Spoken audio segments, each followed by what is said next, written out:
इंद्रनील नाईक यांच्या कार्यकर्त्यांकडून आनंदोत्सव साजरा करण्यात आला। वसंतराव नाईक चौकामध्ये मिठाई वाटप करण्यात आलं।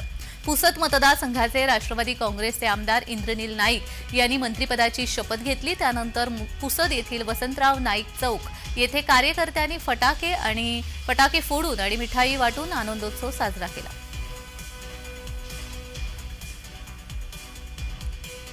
इंद्रनील नाईक यांच्या कार्यकर्त्यांकडून आनंदोत्सव साजरा करण्यात आलेला आहे। फटाके फोडण्यात आलेले आहे, मिठाईचं वाटप त्यांनी केलेलं आहे।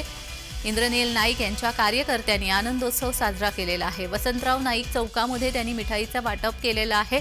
ज्या आमदारांनी मंत्रिपदाची शपथ घेतलेली आहे त्या सर्वच आमदारांच्या मतदारसंघामध्ये आता जल्लोष साजरा होताना दिसतो आहे। ज्या आमदारांनी मंत्रिपदाची शपथ घेतली आहे त्यांचे कार्यकर्ते हा जल्लोष साजरा करतात। फटाके फोडून मिठाईचा वाटप करून हा जल्लोष साजरा करण्यात येतो आहे। आतषबाजी करण्यात येते आहे।